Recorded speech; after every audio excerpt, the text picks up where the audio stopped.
Olaba Bobi Wine bili mukaga yabaja awayingira ate temwina mujja muyita. The world will be changed by then. You wait, you see. Nzaino bili mukaga ne Bobi Wine. Museveni kankubulira olirake naye ne bw'oyagala otya obudde buweddeyo my friend. Abaana bo ne bakujubisa batya ninga tukoledde taata wammwe Natasha, nga tukoledde taata wo Jeno Muhoozi, nga tukoledde taata wo gwe Patience ng'otuddeyo muli mu byabugagga bakopi mmwe mwana mulimba nnyo nzo tuluma abantu nenga mwe mwagala bawaana buwaanyi nga tubawaanidde ebbanga nga tutayitereza taata wammwe ebbanga bantu baffe bafudde mmwe temufiirwayo n'omu nga tufiiriddwa bantu mmwe abamwe balamu sirinda z'oxygen mwazisuubula zijjudde awaka ziri mu konteyina ffe twenyokeza bisanja ffe twenyokeza kalituusi naye enjagala obalabula wallahi billahi tallahi Lumiima mawugwa agenda singa kutta bagagga ffe weetuli okuva kati bw'owulira nga ennyonyi ebuukira mu bwengula obw'eggwanga Uganda teweekengera era teweeraliikirira. Toba n'okutya naddala nga ennyonyi gy'owulira ebuukira mu bwengula bwa Uganda teri ku bumu ku bunyonyi Uganda bw'eyina wano.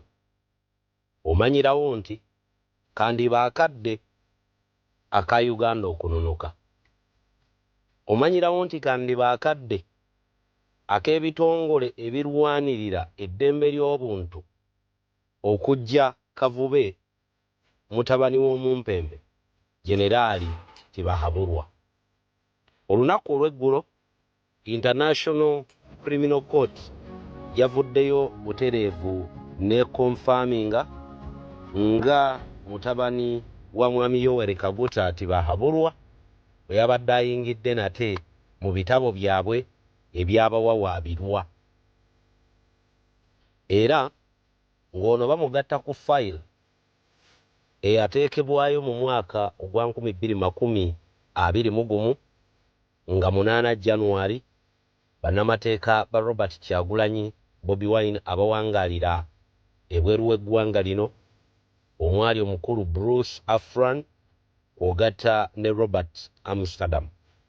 Bannamateeka bano baatwala petitioni yaabwe mu International Criminal Court nga baagala International Criminal Court eveeyo ku ttemu eryali lifuukidde ddala omugano mu ggwanga lino, nga baagala International Criminal Court eveeyo ku ffujjo eryali likolebwa mwami Yoweri Kaguta Tibahaburwa kwogatta ne mutabani we.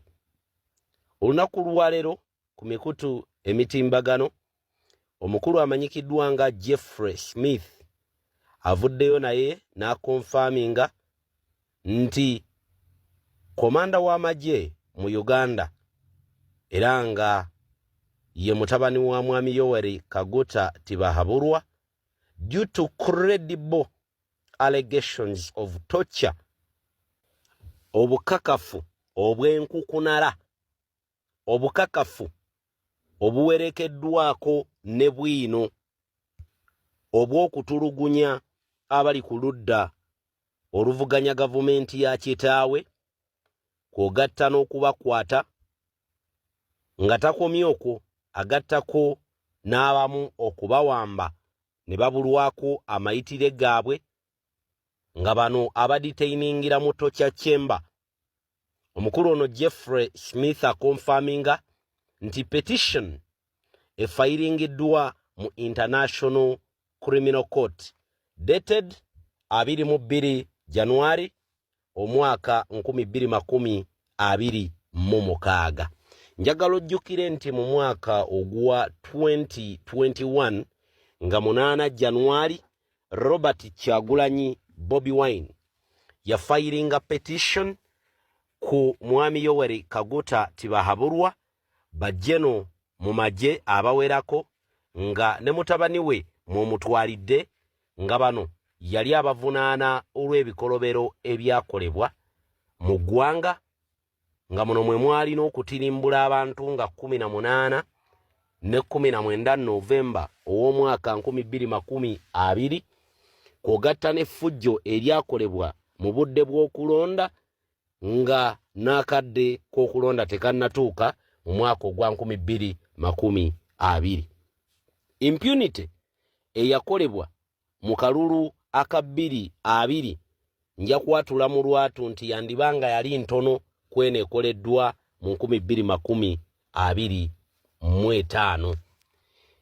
Ebikolobero byeyongedde ate nga twali kitutte nti byali badde bikendeera. Wano nno Robert Kyagulanyi Bobi Wine omwagala w'abangi waviiriddeyo n'ateeka ku nninga ebitongole nga African Union. Jukira nti African Union Chief gye buvuddeko wiiki emu emabega okuva nga 15 actually nga 18 yavaayo n'alangirira nga akalulu ka Uganda bwe kaali free and fair era nga bwe kaalimu emirembe egitagambika. Ono yatandika ofuna bakritik bangi ku mikutu emigatta bantu nga baagala nnyonnyole engeri akalulu ka Uganda. Museveni International Community omuli European Union, America, Canada, USA Bungereza ekyasirise bamugamba we are not ready to legitimize you mu such violence gye wakoze. Owulira kyokula bakyasirise ebintu bikyali mwanda golondi bakyamugamba olw'okuba nti yalina cow mentality nti when you create fear in people you get legitimacy. When you kill people kitegeeza ojja kufuna ky'oyagala kati kyali mukola. Niye aloza kamera tezimulaba kati kyagala kyekiruwa. Yakutte vice president wa Maserengeta ga Uganda Mukyala Jacqueline n'amutereka tetumanyi oba mulamu. N'akwata vice president wa Northern Uganda Dr. Runa Zedriga n'abagambye tayinza okuba 50% mufu. Kati akutte vice president wa Buganda Muwanga Kivumbi. Mujja kuba muli abagamba nti ne vice president wa Eastern ne bamunoonya kino mukijja kunze.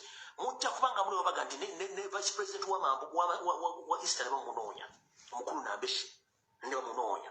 Kuye kyayagala kye kino ayagala akwata abakulembeze ba National Platform ali ku top abanyigirize agiyo video ze nayogera ng'ennaku z'omwezi 14 nti Museveni ategesa ba M23 negative structures abagenda ogenda nga batemula abantu nga NBS UBC bukedde nga bali codinga footage oyo nga bambadde engoye za nduupu nga bakikola n'abalaba engoye za bulijjo.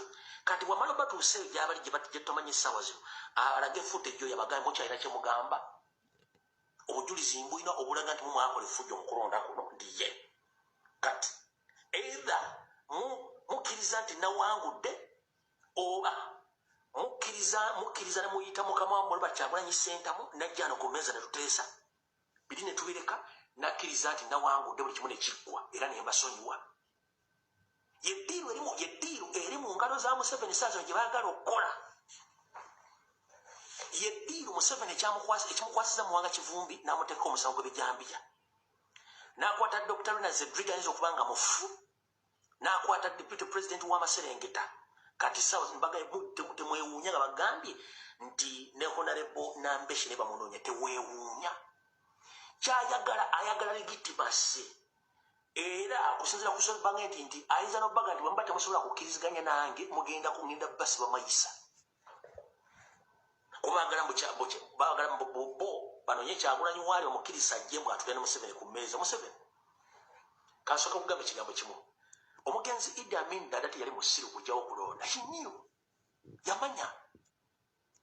Yamanya nti emu yali yakulaakulanya ggwanga si yakonna sereza wa musolo kutegeka bintu bya kisiru bya kulonda. Olwaliro ofunye ekizambo gye tuba tujja tugamba nti